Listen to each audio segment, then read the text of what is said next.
So I just want to tell you, we have your back. Our military has never been stronger. It's never been better. We've never had equipment like we have right now. We have brand new tanks and planes, F-35s, all of the best of everything.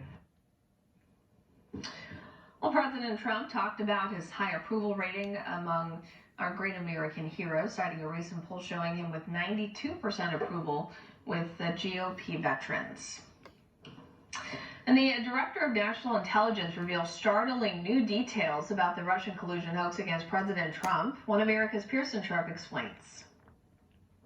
The chickens are coming home to roost. The Director of National Intelligence, John Ratcliffe, has finally declassified documents revealing the origins of Hillary Clinton's scheme to falsely connect presidential candidate Donald Trump to the phony Russian collusion scandal. And in what must come as a surprise to absolutely no one, she did it all as, quote, a means of distracting the public from her use of a private email server before the 2016 elections.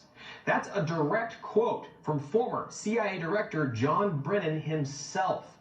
But even more importantly, and this can't be overstated, Brennan told President Obama all about it.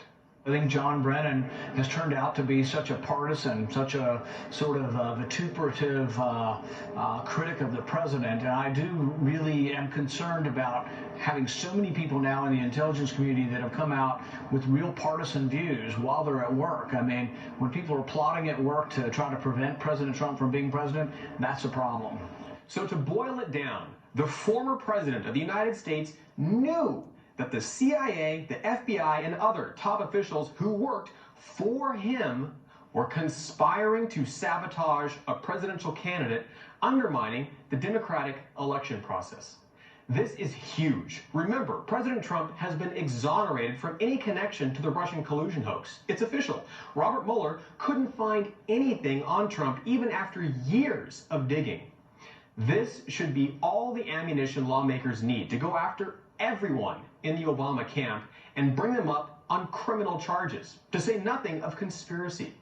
We're talking about notes that were handwritten by Brennan and were taken after he briefed Obama on what Hillary was up to in July of 2016.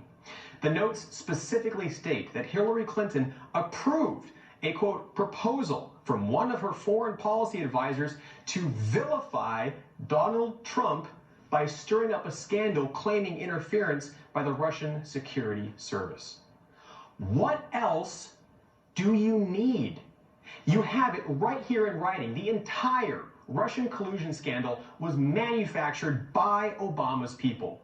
Digging up dirt on Trump was supposed to be easy, but when they couldn't find anything, Hillary Clinton's team decided to pay for some opposition research.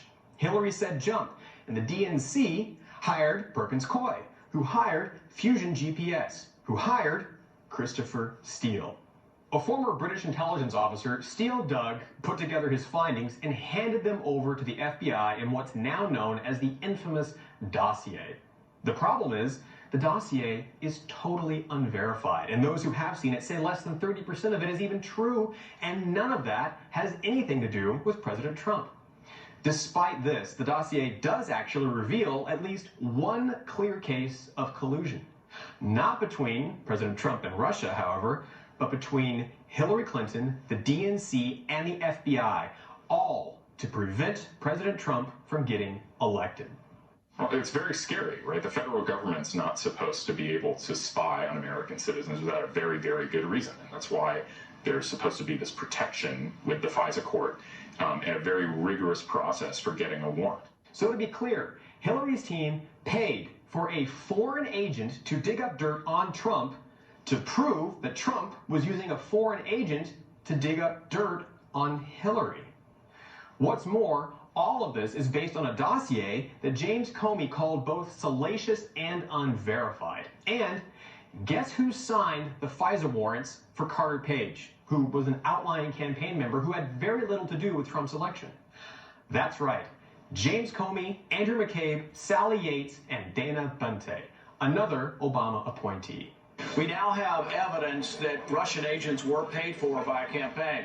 We have evidence that Christopher Steele paid Russian agents, and he was paid for by Hillary Clinton. So the only direct linkage we have to Russians so far in the evidence is actually the Hillary Clinton campaign through Christopher Steele to Russian agents that were paid for this dossier. And there's even more. John Ratcliffe has also declassified information exposing an effort by U.S. intelligence officials back in September of 2016 about another plan by Hillary to take down Trump. With Hillary's approval, intelligence officials hatched a plan involving, quote, U.S. presidential candidate Donald Trump and Russian hackers hampering U.S. elections, all so she could distract attention away from her email scandal. And this request was sent straight to both the Deputy Assistant Director of Counterintelligence, Peter Strzok, and the Director of the Federal Bureau of Investigation, James Comey. The same Comey who told the Senate Judiciary Committee that this exact memo that was sent to him, quote, didn't ring any bells. Every single person named in this collusion against Trump were senior officials in the Obama administration, many of them handpicked by Obama himself. As if all that weren't enough, the information Obama's team were relying on to put together this little coup was sourced directly from Russian foreign agents.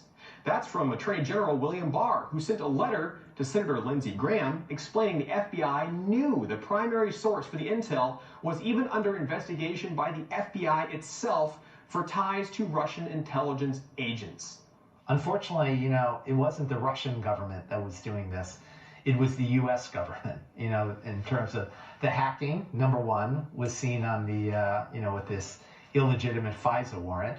And then the fake news and propaganda was this same, false story that was used in September 2016 to start this investigation, to help build upon this investigation against myself and, start something there and really go after the Trump campaign. President Trump has weighed in on this groundbreaking new report, calling the whole affair a coup that almost destroyed our country. He's not wrong, and the evidence is all right here. James Comey, John Brennan, Hillary Clinton, Dana Bente, Peter Strzok, Sally Yates, Andrew McCabe, the DNC, the FBI, and countless others, all conspiring against Donald Trump and all working for Obama. The Democrats, the same party now fielding Joe Biden, tried to overthrow a U.S. election and cheat the American people out of their right to choose their own president. And Democratic lawmakers, including Adam Schiff, are committed to playing for their own team and have refused to prosecute or investigate any of their colleagues involved in the scandal. So the question remains, why didn't Obama try and stop interference in a Democratic election when he knew exactly what was happening? Obama knew the Russian collusion narrative was false. He knew Hillary was trying to derail the election. He knew his own people were working to falsely accuse Donald Trump of a crime he didn't commit. They were all complicit in staging a government coup. And now it's time to hold them accountable.